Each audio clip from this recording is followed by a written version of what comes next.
Hey guys, तो कैसे हैं आप सब। तो स्वागत है आपका मेरी न्यू चैनल कैप्टन बूम पर। तो आज का टॉपिक होने वाला है कि वंडर वुमन जो कि the god of thunder Zeus जैसे स्काई फादर की बेटी है, क्या हो अगर उसका मुकाबला हो जाए एमसीयू के फर्स्ट विलन लोकी से, जिसने लगभग सारे के सारे एवेंजर्स को परेशान ही कर दिया था। लोकी जो कि ओडिन जैसे स्काई गॉड का अडॉप्टेड चाइल्ड है, जो कि फ्रॉस्ट जायंट की फैमिली से बिलोंग करता है। लोकी वही विंग है जिसने ओडिन जैसे स्काई फादर को 2 सालों तक उल्लू बना रखा था और एसगार्ड पर ओडिन का रूप लेकर राज कर रहा था। तो क्या लोकी जो ओडिन को बेवकूफ़ बना सकता है और एवेंजर्स को परेशान कर सकता है, तो क्या वो अकेले हमारे डीसीयू की वंडर वुमन जिसके पास ओल्ड गॉड्स के सारे वेपन्स है, जो कि एरिस, स्टेपनवुल्फ और डूम्सडे तक को हार्म्ड कर पाई थी। और अमेजोनियंस के अकॉर्डिंग वंडर वुमन को ज़्यूस ने इसलिए बनाया था ताकि वो अर्थ को Eris the god of war से प्रोटेक्ट कर सके। अब एरिस वही गॉड है जिसने सारे के सारे ओल्ड गॉड्स को मार डाला था, जिसमें थे Hades, Poseidon, Apollo, Athena, Hera, Aphrodite, Hephaestus, Artemis, Demeter, Hermès.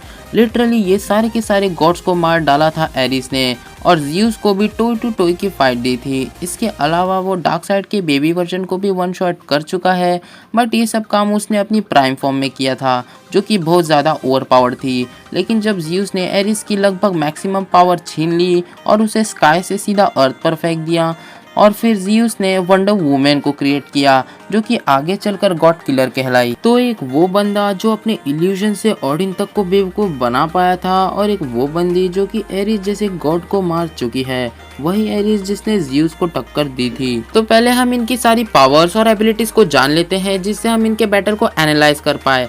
तो मैं यहाँ पहले ही बता दूं कि मैं यहाँ लोकी का एवेंजर्स 1 में जो वर्जन दिखाया गया था वो ले रहा हूँ, जिसके पास थेनोस का स्पेक्टर भी था, जिसमें माइंड स्टोन कंटेन थी, जिससे लोकी किसी का भी माइंड कंट्रोल कर सकता था।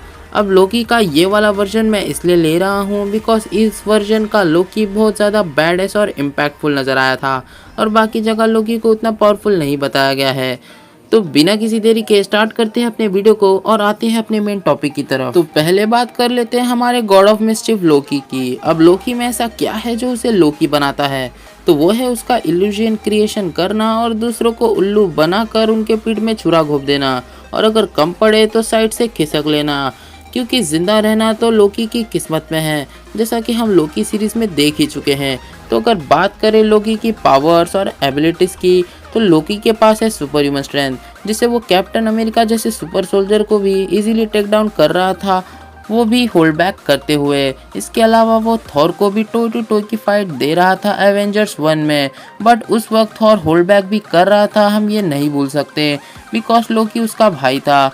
नहीं तो थॉर की स्ट्रेंथ हल्क के इक्वल थी उस वक्त, और हल्क ने क्या हल किया था लोकी का ये हम सब जानते हैं। इसके अलावा उसके पास है सुपर ह्यूमन ड्यूरेबिलिटी, जिससे वो आयरन मैन के रिपल्सर और हॉकाई के एरो के ब्लास्ट तक को झेल पाया था, बट हल्क ने जब इसे धोया था तो लोकी बहुत इजीली नॉकआउट हो गया था, जिससे हमें पता चलता है कि लोकी की ड्यूरेबिलिटी एक सुपर सोल्जर से थोड़ी सी ज़्यादा है।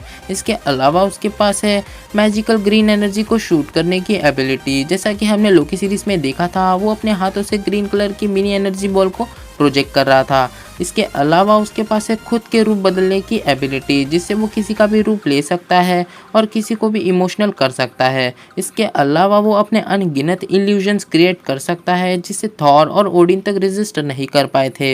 इसके अलावा उसने अपनी मदर फ्रीगा से मैजिक सीखा है, जो कि खुद गॉडेस ऑफ मैरिज थी। इसके अलावा लोकी बहुत चालाक है, वो कब किसको धोखा दे दे ये कोई नहीं जानता। इसके अलावा लोकी कुछ हद तक टेलीकिनेटिक पावर्स भी होल्ड करता है, जैसे कि हमने लोकी सीरीज में देखा था, उसने बिना छुए सिल्वे के ऊपर गिरने वाले मलबे को मिड एयर में ही लेविटेट कर दिया था। तो वो कुछ हद तक लो लेवल पर टेलीकिनेटिक एबिलिटी भी होल्ड करता है। तो ये तो हो गए लोकी की सारी पावर्स और एबिलिटीज। अरे अरे रुको ज़रा, इतनी भी क्या जल्दी है, हम लोकी की शाही छड़ी की तो बात करना भूल ही गए, जो उसे फाइट में एक ओवर एडवांटेजेस देगी। तो लोकी को थैनोस ने एक मिस्टिकल स्वॉर्ड दी थी, जो कि था स्पेक्टर, जिसमें माइंड स्टोन कंटेन थी, जिससे लोकी ने शील्ड के एजेंट्स और हॉकाई जैसों का माइंड कंट्रोल कर रखा था। इसके अलावा ये स्पेक्टर एनर्जी ब्लास्ट भी प्रोड्यूस कर सकती है, जिससे लोकी जैसा डिवाइन बीइंग यूज करना अच्छे से जानता है। तो फाइनली ये थी लोकी की सारी पावर्स और एबिलिटीज। तो अब आते हैं अपनी God killer Diana AKA wonder woman की तरफ, जो कि द प्रिंसेस ऑफ अमेजोनियंस है, जिसे ज़्यूस ने अर्थ को एरिस जैसे थ्रेट से प्रोटेक्ट करने के लिए बनाया था। तो बात करें अगर वंडर वुमन की, तो वंडर वुमन के पास है सुपर ह्यूमन स्ट्रेंथ, जो कि एरिस, स्टेपनवुल्फ और डूम्सडे जैसे ओवर पावर्ड कैरेक्टर्स की स्ट्रेंथ को राइवल कर पाई थी। स्ट्रेंथ में डायना ने डूम्सडे तक को मैच किया था कुछ इंस्टेंसेस पर, जिससे पता चलता है उसकी स्ट्रेंथ इनक्रेडिबली स्ट्रॉन्ग है कि वो डूम्सडे जैसे बेजर्क और ब्रूटल मॉन्स्टर के साथ भी फाइट कर सके। और स्टेपनवुल्फ द न्यू गॉड, जो कि द ओरिजिनल डूम्सडे से फाइट कर चुका था, उसे भी वंडर वुमन कुछ इंस्टेंसेस पर इंचेस को विदाउट एनी डैमेज विस्टैंड कर पाई थी। लिटरली इन तीनों विलन्स की फाइट में डायना को एक सिंपल स्क्रैच भी नहीं आया था मूवी के क्लाइमेक्स तक, जिससे हमें पता चलता है कि वो कुछ हद तक ना इंडिस्ट्रक्टेबल और इनवल्नरेबल भी है बिकॉज ऑफ डिवाइन मैजिक। इसके अलावा उसके पास है super human speed and reflexes. अब वंडर वुमन की स्पीड, जो कि बेसिकली ट्रैवलिंग स्पीड है, वो अराउंड 8 मैक टू 10 मैक तक जाती है, जैसा कि हमने 1984 में देखा था। बट अगर बात करें उसके रिफ्लेक्सेस की, तो वो बहुत ज़्यादा ओपी है। उसकी रिफ्लेक्सेस इजीली MCU के क्विक सिल्वर के रिफ्लेक्सेस के कंपैरेबल देखने को मिली है, जो कि एक कैजुअल बुलेट डॉजर है।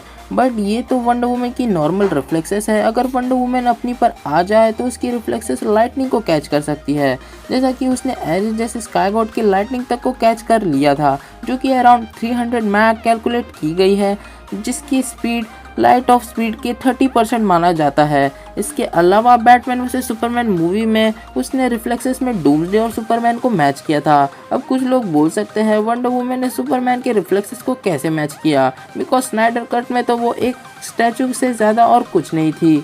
तो इसका सिंपल सा रीज़न था, बैटमैन वर्सेस सुपरमैन मूवी में सुपरमैन क्रिप्टोनाइट से लेस था, जिसकी वजह से उसके रिफ्लेक्सेस भी कम हो चुकी थी, जिसकी वजह से वहाँ वंडर वुमन, सुपरमैन और डूम्सडे ये तीनों की रिफ्लेक्सेस इक्वली मैच्ड थी उस टाइम। तो इसे पता चल गया हो नहीं दिखी है, फिर चाहे वो एरिस से फाइट कर रही हो या फिर स्टेपनवुल्फ से फाइट कर रही हो या फिर डूम्सडे जैसे ओवर पावर्ड क्रिप्टोनियन से फाइट कर रही हो, उसका स्टेमिना को भी चीज़ बटर की तरह कट कर रही थी। इसके अलावा स्पॉट ने स्टेपनवुल्फ जैसे न्यू गॉड के सर को धड़ से अलग कर दिया था। इसके बाद उसका अगला वेपन है उसकी ट्रुथ ऑफ लैसो, जो कि एक मैजिकल आर्टिफैक्ट है और डिवाइन एनर्जी से एम्पावर्ड भी, जो कि किसी का भी माइंड कंट्रोल कर सकती है और उससे सच बुलवा सकती है, जिससे उसने एरिस तक को सच बोलने पे मजबूर किया था। और सुपरमैन, जो कि पहले से बहुत ज़्यादा पावरफुल बनकर निकला था, उसकी मेमोरी को भी ट्रिगर कर रही थी ये लैसो। इसके अलावा इस लैसो से कुछ हद तक रियलिटी को भी रैप किया जा सकता है और इल्यूजन्स को भी दिखाया जा सकता है। इसके अलावा ये लैसो स्टेप से उसने स्टेपनवुल्फ के एक्स, जो कि साइबोर्ग को कट कर पाई थी, जो कि मदर बॉक्स की क्रिएशन थी, उसे डैमेज दे पाई थी। बट वो वंडर वुमन की गॉडली शील्ड को मल्टीपल हिट्स में भी कुछ नहीं कर पाई। इसके अलावा वंडर वुमन के पास है उसकी ब्रेसलेट ऑफ ज़्यूस, जो कि लाइटनिंग ब्लास्ट तक को प्रोड्यूस कर सकती है, शॉक वेव्स तक को प्रोड्यूस कर सकती है, जिससे कि एरिस, स्टेपनवुल्फ और डूम्सडे तक बहुत दूर जाकर गिरते हैं। इसके अलावा ये ब्रेसलेट किसी भी मैजिकल एनर्जी को एब्जॉर्ब करके उसे वास्ट अमाउंट ऑफ एनर्जी में प्रोजेक्ट कर सकती है, जिससे कि एरिस तक अपने आर्मर के साथ भी उसके चिथड़े उड़ गए थे, जबकि वंडर वुमन ने अपने ब्रेसलेट में एरिस की लाइटनिंग को एब्जॉर्ब करके उसी पर प्रोजेक्ट कर दिया था। इसके अलावा वंडर वुमन बहुत हाई जंप मार सकती है हल्क की तरह, जैसा कि उसने जस्टिस लीग में बॉम्ब को लेकर बिल्डिंग के ऊपर हाई जंप मारा था, और अपनी लैसो की मदद से कुछ हद तक फ्लाई भी कर सकती है लाइटनिंग के कांटेक्ट में, जो कि उसे एक ओवर एडवांटेज देगा। इसके अलावा वंडर वुमन हिल भी हो सकती है, जैसे कि 1984 में डायना अपनी पावर्स आने पर कुछ सेकंड्स में ही हील हो जाती है। इसके अलावा वो 5000 ईयर्स ओल्ड है DCU में, जिससे वो बहुत ज़्यादा वेल एक्सपीरियंस्ड होने के साथ साथ हैंड टू हैंड कॉम्बैट में मास्टर है और हर वेपन यूज़ करना जानती है। तो ये तो हो गई वंडर वुमन और लोकी की सारी पावर्स और एबिलिटीज़। तो अब आते हैं कंक्लूजन पे। तो कौन होगा इस बैटल का विनर, ये सबने गेस कर लिया होगा। बट अगर मैं अपने ओपिनियन के हिसाब से कहूँ तो मैं यहाँ फाइट को 2 राउंड में डिवाइड कर दूंगा। एक तो होगा रैंडम फाइट और दूसरा होगा प्रिपरेशन फाइट। तो रैंडम फाइट में मुझे ज़्यादा कुछ बताने की ज़रूरत नहीं कि यहाँ विनर कौन हो सकता है। यह वंडर वुमन लोकी को बहुत इजीली ओवरपावर्ड कर देगी सिर्फ अपनी स्ट्रेंथ और स्पीड के दम पर, बिकॉज लोकी को तो आयरन मैन ने 2 बार वन शॉट कर दिया था सिर्फ अपने रिपल्सर के दम पर। तो वंडर वुमन अपनी ब्रेसलेट से क्या हाल करेगी लोकी का, ये हम सोच भी नहीं सकते। और हाँ, यहाँ लोकी रैंडम एनकाउंटर में भी अपने इल्यूजन से वंडर वुमन को थोड़ा परेशान कर सकता है, नो डाउट, जिसका जलवा हम थॉर 1 में देख चुके हैं कि उसने अपने इल्यूशन से थॉर तक को परेशान किया था। बट ये ट्रिक ज़्यादा देर तक काम नहीं आएगी बिकॉज वंडर वुमन अपनी मैजिकल लैसो से इल्यूशंस को रेजिस्ट करके ओरिजिनल लोकी को ढूंढ लेगी और फिर उसका वही हाल होगा जो हल्क ने लोकी का किया था। बिकॉज वंडर वुमन की स्ट्रेंथ डूम्सडे को टक्कर दे सकती है जो कि हल्क से कई गुना ज़्यादा ओवर पावर था और लोकी तो हल्क से ही पिटा गया था। तो वंडर वुमन जैसी गॉड के सामने उसका कोई चांस नहीं। बट लोकी यहाँ वंडर वुमन पर स्पेक्टर का यूज करके माइंड कंट्रोल भी कर सकता है। बट वंडर वुमन उसे अपनी स्पीड और रिफ्लेक्सेस से उसे डॉज कर देगी और माइंड स्टोन मार्वल के आर्टिफैक्ट है जो कि डीसी के कैरेक्टर्स पर वर्क नहीं करेगी। और वंडर वुमन अपनी स्वॉर्ड से लोकी को कट कर देगी जो कि डूम्सडे और स्टेपल वुल्फ तक को कट कर पाई थी। तो अब आते हैं प्रिपरेशन फाइट की तरफ। तो यहाँ वंडर वुमन को बहुत प्रॉब्लम होने वाली है क्योंकि लोकी बहुत ज़्यादा इंटेलिजेंट है जिससे वो स्ट्रेटेजी और प्लानिंग बनाकर वंडर वुमन को फिजिकली नहीं बल्कि टेक्निकली और इमोशनली टेक डाउन कर सकता है। जैसा कि हमने उसकी सीरीज में देखा है वो अपने से ज़्यादा पावरफुल लोगों से लड़ना इग्नोर ही करता है।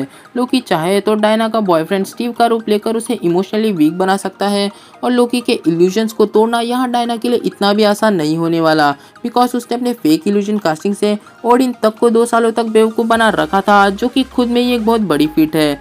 बट उस वक्त ओडिन बहुत टेंशन में थे, ये कहना भी गलत नहीं होगा बिकॉज ओडिन रैग्नारॉक और हेला के आज़ाद होने की वाइब से मेंटली बहुत डिस्टर्ब थे जिससे वो लोकी के मैजिक को रेजिस्ट नहीं कर पाए इतने टाइम तक। सो प्रिपरेशन फाइट में लोकी वंडर वुमन को शायद बेवकूफ़ बनाकर उसके पीठ में छुरा घोंप दे जैसा कि कर्स जैसे ओपी कैरेक्टर्स के साथ उसने किया था। इसके अलावा उसकी नाइफ और वो मेटल की बनी है जो कि थॉर को डैमेज दे पाई थी तो वो वंडर वुमन को भी डैमेज दे पाएगी। बट यहाँ फिर भी वंडर वुमन के 45% जीतने के चांसेस होंगे प्रिपरेशन फाइट में भी बिकॉज वंडर वुमन किसी भी इंजरी से इजीली हील हो सकती है और उसे डूम्सडे और एरिस तक स्क्रैच नहीं दे पाए थे तो लोकी का भी देना बहुत मुश्किल है। और लोकी की यहाँ कोई टेलीकिनेटिक पावर काम नहीं आएगी बिकॉज वंडर वुमन ऑलरेडी लोकी से ज़्यादा पावरफुल एरीज जैसे स्काई गॉड की टेलीकिनेटिक पावर को रेजिस्ट कर चुकी है जिसके सामने लोकी का टेलीकिनेसिस कुछ नहीं। तो प्रिपरेशन फाइट में भी दोनों के जीतने के 50-50 चांसेस होंगे बिकॉज वंडर वुमन फिजिकली एक बहुत पावरफुल डिवाइन बीइंग है और दूसरी तरफ लोकी को ऑडियंस से ट्रेनिंग मिली है और फ्रीगा का मैजिक ही है जिसने सारे के सारे एवेंजर्स को बहुत ज़्यादा परेशान कर डाला था और लोकी की इंटेलिजेंस जो उसे इस फाइट में एक ओवर एडवांटेज देगी। तो मेरे अकॉर्डिंग यहाँ रैंडम फाइट में वंडर वुमन विन करेगी और प्रिपरेशन फाइट में 50-50 के चांसेस है दोनों के जीतने के। तो यहाँ ऑल ओवर बैट